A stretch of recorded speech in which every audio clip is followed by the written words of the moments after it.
Hola, ¿qué tal alumnos de sexto grado?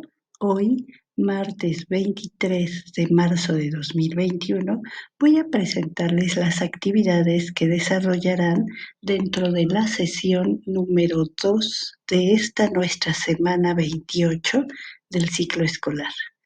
Como pueden ver en este momento en pantalla, el día de hoy trabajaremos matemáticas, español, historia y ciencias naturales. Les presento entonces cada una de las asignaturas y sus actividades.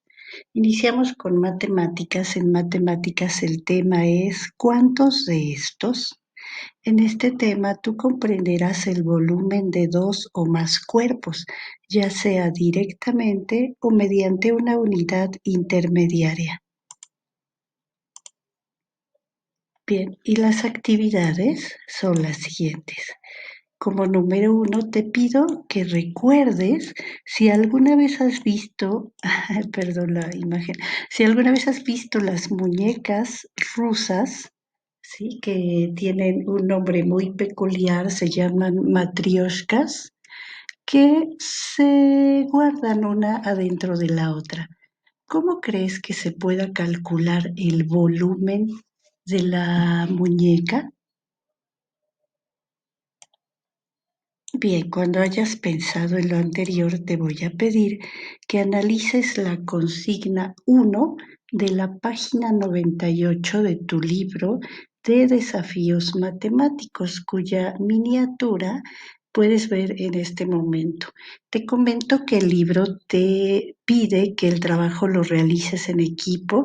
Recuerda que en estas condiciones en las que estamos esto no es posible, así que lo puedes hacer con algún familiar o tú solo. Y ahí se te pide que consigas algunas cajas o botes para que puedas realizar la actividad. Sí, pueden ser cajas de gelatinas, cajas de cerillos o botes de leche. Ajá.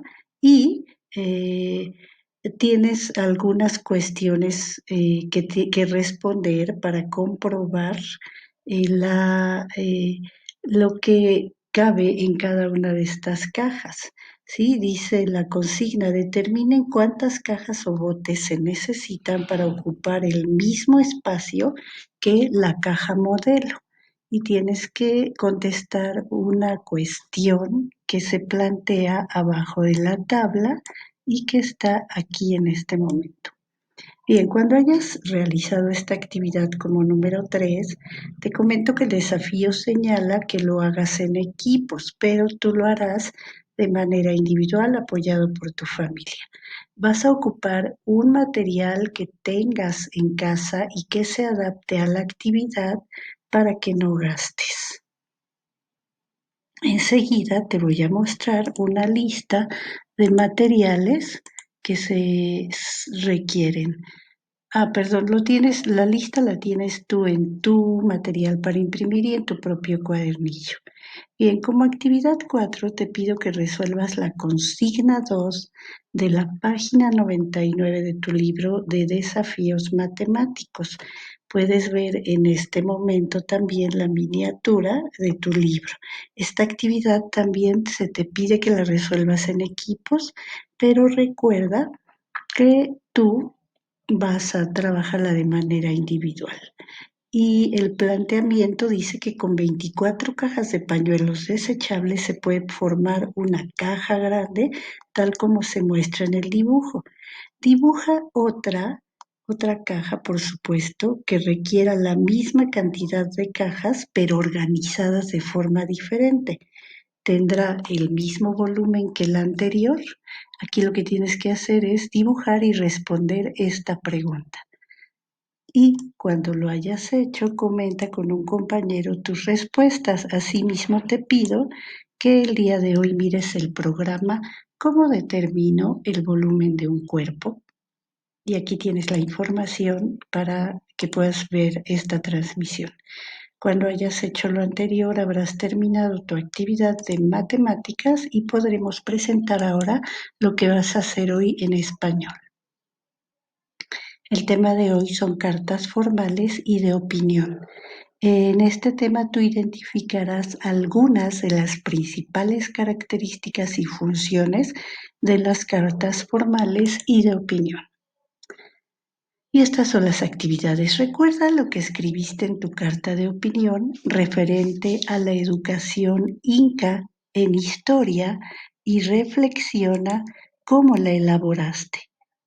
Comenta esto con un compañero o recuerda con algún familiar. Y ahora te pido que observemos el video Cartas Formales y de Opinión y que al terminar el video contestes las preguntas. Las vamos a leer al terminar el video.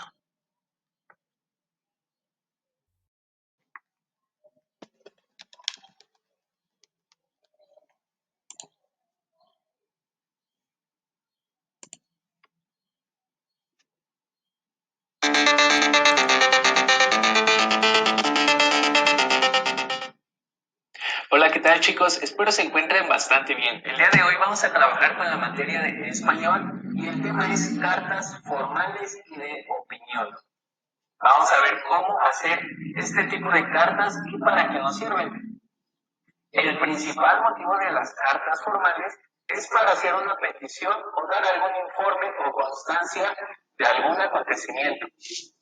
Por ejemplo, yo una vez tuve que hacer una carta formal para que me pudieran dar una beca deportiva en la universidad y la estructura de estas cartas debe de ser la siguiente. Debe de llevar lugar, fecha, destinatarios. Destinatarios quiere decir a qué persona va dirigida, o mejor dicho, a qué persona va destinada, por eso es el nombre.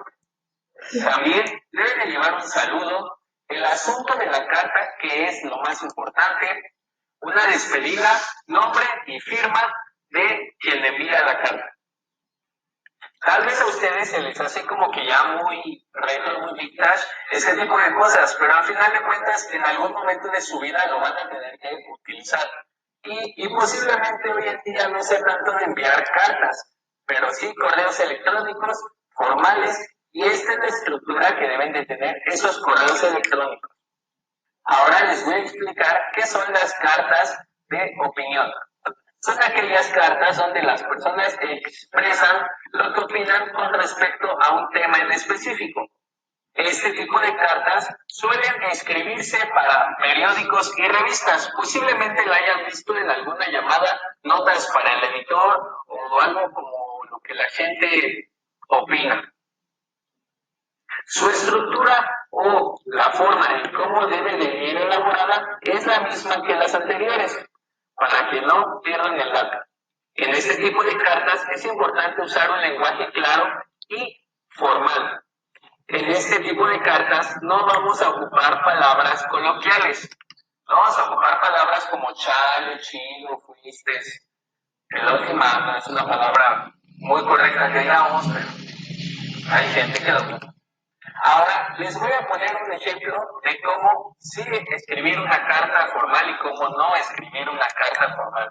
En algo muy sencillo. Imagínense que en esta situación de pasa algo en su casa y le es imposible mandar sus actividades, pero se toma el tiempo de mandarle un correo a su maestro o a su maestra y le pone lo siguiente. Opción A. ¿Qué pasó, profe Gutiérrez? Por este medio te mando mi receta médica, ¿vale? Para que cheques por qué no te envié mis tareas, ¿sale? Ahí nos vemos. La opción B. Estimado profesor Gutiérrez, por este medio le hago llegar mi receta médica para justificar que no envié mis actividades durante toda la semana. Le envío un cordial saludo. Hasta luego. Ahora, ¿con cuál de las dos opciones se quedarían para una carta formal? ¿Con la A o con la B? Exactamente, nos quedaríamos con la B, porque estamos ocupando un lenguaje formal, porque lleva un saludo y porque le estamos hablando de usted a la persona a la que nos estamos dirigiendo en señal de respeto. Y ojo, para detectar una carta de opinión se ocupan palabras como yo pienso que, yo creo que. De esa manera siempre empiezan los textos que son de opinión. Por ejemplo, con todo esto que está pasando de el COVID-19, mucha gente dice, yo pienso que eso no existe o que puras mentiras del gobierno. Entonces, espero este tip les haya servido para que puedan realizar sus actividades. Ya saben, se las mando por WhatsApp y nos vemos en el próximo video. Ya que hemos visto este video, ahora vas a contestar las siguientes preguntas en tu libreta. ¿Cuál es el principal motivo de las cartas formales? Menciona algunos ejemplos. ¿Cuál es la estructura de las cartas formales? Para ello tienes que volver a mirar el video. ¿Y cuáles son las cartas de opinión? Muy bien, avanzamos entonces. Y ahora, como actividad número 3, te voy a pedir que contestes en tu libreta la actividad que se indica en la página 112 del libro de español, ¿sí? Y contestes las preguntas que se muestran aquí abajo. La carta abordó los temas que indica el título. ¿Qué recomienda el autor para frenar el calentamiento global? Y cuando hayas respondido estas preguntas, comparte con un compañero tus respuestas de las actividades. Asimismo, el día de hoy te pido que mires el programa Características y funciones de las cartas formales y de opinión. Cuando hayas hecho lo anterior, habrás terminado tu actividad de español y ahora podemos avanzar para mostrarte las actividades de historia, que en esta ocasión nos presentan el tema Los bárbaros, en el cual conocerás las invasiones bárbaras y la disolución del Imperio Romano, el nacimiento de los reinos bárbaros. Bien, como actividad 1, te pido que recuerdes lo que aprendiste en el periodo 1 sobre el Imperio Romano y coméntalo con un compañero. Cuando lo hayas hecho, vamos a observar el video Los bárbaros.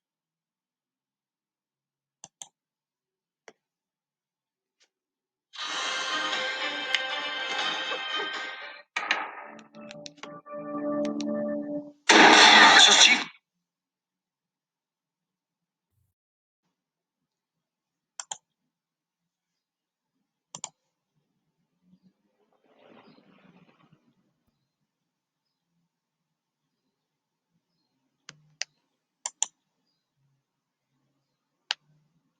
Las invasiones bárbaras y la disolución del Imperio Romano. El Imperio Romano mantenía su unidad gracias a un ejército encargado de vigilar y defender sus territorios y fronteras, así como conquistar nuevos pueblos. Paulatinamente, Roma perdió su poder y el ejército disminuyó su disciplina. Guiados por las ambiciones de sus jefes, los grupos militares empezaron a luchar entre sí, causando temor entre la población. Incluso decidían qué emperador se mantenía en el poder y cuál no. Durante el siglo III, pueblos guerreros de Europa, Asia y África empezaron a penetrar en el imperio. Los romanos llamaron bárbaros a los invasores porque no compartían su modo de vida, cultura y lengua. En ocasiones, los bárbaros irrumpían por la fuerza y otras mediante acuerdos. Así se les otorgaban tierras a cambio de integrarse al ejército, prestar servicios militares y respetar las leyes del imperio. Las invasiones se hicieron cada vez más frecuentes y con mayor éxito, principalmente en la parte occidental. En el año 395, para reforzar sus tácticas de defensa, el imperio se dividió de manera definitiva en dos, Oriente y Occidente. Aún así, los pueblos romanos siguieron padeciendo constantes conflictos, dificultades económicas y gobiernos débiles. En el año 476, los bárbaros derrocaron al emperador Rómulo Augusto, gobernante del territorio romano de Occidente, suceso que marca el final de la antigüedad y el inicio de la Edad Media Europea. El nacimiento de los reinos bárbaros. Los germanos eran el grupo bárbaro más numeroso, compuesto a su vez por varios pueblos: visigodos, ostrogodos, vándalos, lombardos, anglos, francos y sajones. Estos pueblos tenían características culturales propias, como lengua, tradiciones y religión, que al entrar en contacto con las de procedencia romana, originaron nuevas formas de organización social, instituciones políticas y expresiones culturales como las lenguas romances, entre las cuales figuran el español, el portugués, el italiano y el francés. Con el tiempo adoptaron el cristianismo como religión. Comenzaron a surgir los reinos germanos porque cada pueblo dominó un área del antiguo imperio romano de Occidente. Los vándalos construyeron su reino en el norte de África, los ostrogodos y los lombardos en Italia, los visigodos en España, los francos en Francia y parte de Alemania, y los anglos y sajones en Inglaterra. Varios de estos pueblos se enfrentaron por más de 3 siglos, hasta que los francos, dirigidos por Carlo Magno, se impusieron sobre los demás por medio de las armas. Para el año 800 después de Cristo, Carlo Magno fue proclamado emperador y dominó los territorios que integraban el antiguo Imperio Romano de Occidente. Tras su muerte, el imperio se fragmentó, dando lugar a reinos independientes en los que se establecería el feudalismo, un nuevo orden social, económico y político, entre los siglos VII y IX. Otros grupos invasores provenientes del norte y del este de Europa emprendieron nuevas incursiones para saquear pueblos y ciudades donde capturaban esclavos. Por ejemplo, los magiares se establecieron en lo que hoy es Hungría y los búlgaros en la actual Bulgaria. Por su parte, los vikingos, que procedían de Escandinavia, gracias a que eran excelentes navegantes y constructores de barcos, pudieron desplazarse a lugares muy distantes y atacar a los pueblos establecidos allí, como los territorios que actualmente ocupan Inglaterra, Irlanda, Francia e Italia. Finalmente, los vikingos se establecieron en lo que hoy es Dinamarca, Rusia, Sicilia, que hoy es Italia, y Normandía, Francia. Un dato interesante. Leif Erikson, hijo del jefe vikingo Erik el Rojo, llegó al continente americano en el año 1000, 5 siglos antes que Cristóbal Colón. En su expedición descubrió una tierra lejana, a la cual llamó Vinland, que significa país del vino, pues ahí crecía la vid. Ese lugar es la actual provincia canadiense de Nueva Escocia.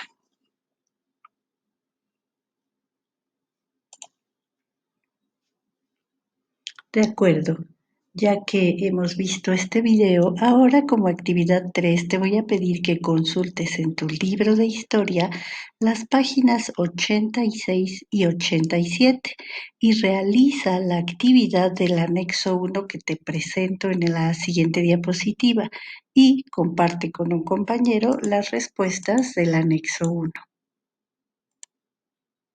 Este es el anexo. Como puedes ver, se trata de una tabla en la que se te presentan del lado izquierdo, en la columna izquierda, que son estas dos, los pueblos bárbaros germanos, vándalos, ostrogodos y lombardos, visigodos, francos, anglos y sajones.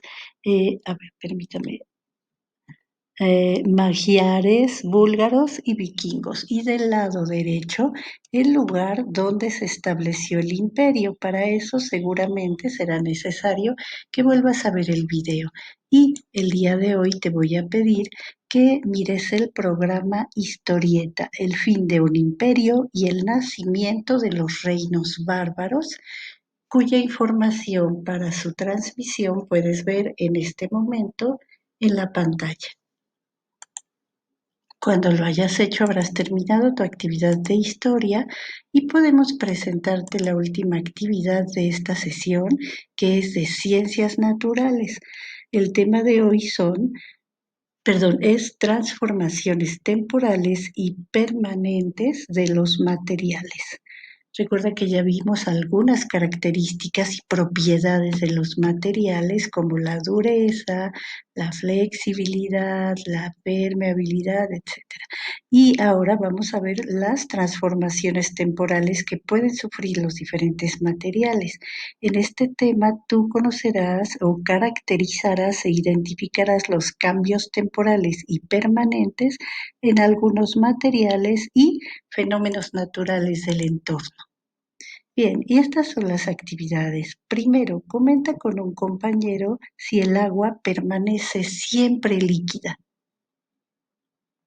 Cuando hayas hecho este comentario, te pido que observemos el video Transformaciones temporales y permanentes de los materiales.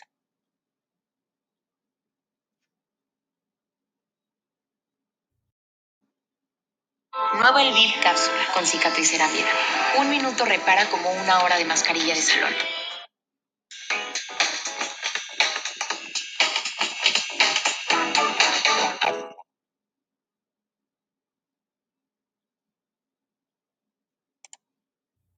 Importancia de las transformaciones temporales y permanentes de los materiales. Los materiales pueden cambiar de forma sin dejar de ser lo que son. Estos cambios son temporales. Por ejemplo, si calentáramos lo suficiente agua que obtenemos cuando derretimos un hielo, herviría y obtendríamos vapor. El agua pasaría de un estado a otro, pero nunca dejaría de ser agua. Existen cambios que provocan que los materiales dejen de ser lo que antes eran y otros que permiten a los materiales regresar a su estado inicial. Estos cambios son permanentes y temporales. En las transformaciones o cambios permanentes, los materiales no pueden regresar a su composición original. Por ejemplo, después de cocinar cualquier alimento crudo, quemar papel o madera o que se consuma una vela, su composición cambia y tienen características diferentes. Un cambio temporal ocurre cuando el agua o la mantequilla, al exponerlas a una temperatura alta, pasan del estado sólido al estado líquido, mientras que ante una temperatura más fría, regresan al estado sólido. El ciclo hidrológico. El agua es la única sustancia presente en la superficie de la Tierra en cantidades importantes y en sus 3 estados: líquido, sólido y gaseoso. Existen océanos y casquetes polares de kilómetros de profundidad y una parte importante de la atmósfera es vapor de agua. Observa la siguiente imagen que muestra cómo se transforma el agua al pasar de un estado a otro. Este ciclo les sirve a los seres vivos debido a que la lluvia humedece los suelos, regula la temperatura ambiental y recarga los mantos y depósitos acuíferos como los lagos. Un dato interesante. Existe una aleación de níquel y titanio llamada nitinol, que a temperatura elevada puede moldearse hasta obtener una forma compleja y luego puede ser enfriada y doblada hasta que sea imposible reconocerla. Cuando se vuelve a calentar, recobra la forma original en la que fue moldeada, recordando cada curva y cada ángulo. Un radiotelescopio de hasta 1.5 kilómetros de diámetro, hecho con este material, podría ser compactado y empacado en tierra y luego enviado al espacio, donde se desplegaría al ser calentado por el sol. Otro dato interesante. Se calcula que del agua existente en nuestro planeta, 97.5% está contenida en los mares y los océanos, y solo 2.5% es agua dulce. Realmente no es que sepa dulce, sino que tiene pocas sales disueltas. De ese porcentaje de agua dulce, 68.9% es agua de glaciares y capas de hielo. 30.8% se encuentra atrapada en depósitos subterráneos profundos y solo el 0.3% se localiza en lagos y ríos. La combustión. Todos los días observamos cómo se queman muchos materiales como papel, gas y madera, entre otros. Este fenómeno se llama combustión y consiste en la combinación de un material llamado combustible y el oxígeno atmosférico. Como resultado de la combustión de productos como petróleo, gasolina o gas, se obtienen dióxido de carbono, agua y energía calorífica. El ser humano aprovecha este fenómeno para satisfacer algunas necesidades. Por ejemplo, mover máquinas, cocer los alimentos o calentarse durante el invierno.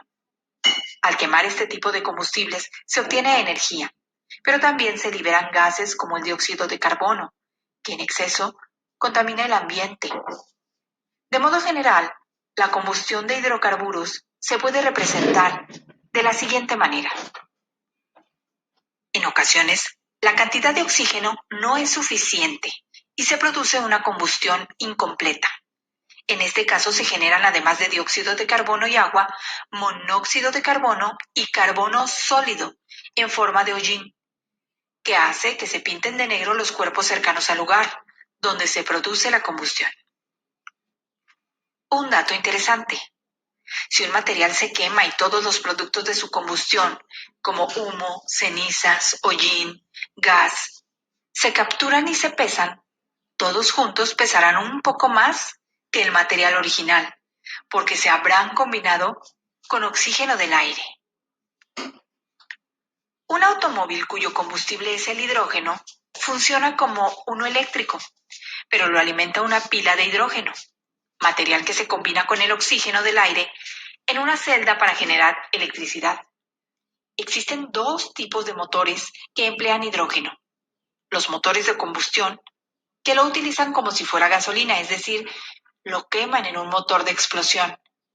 Y los motores de conversión de pila de combustible, que utilizan el hidrógeno para producir electricidad. Los materiales que emiten por la combustión las fábricas y los automóviles son dañinos para el ambiente, ya que se incorporan a la atmósfera. Esto provoca contaminación en el aire y ocasiona daños a la salud de los seres vivos. Se están produciendo nuevos avances tecnológicos como la fabricación de vehículos eléctricos y de celdas solares, con el propósito de reducir el consumo de combustibles que dañan el ambiente. Los automóviles solares están diseñados para funcionar con la electricidad que producen unos paneles que captan y acumulan la energía de la luz solar.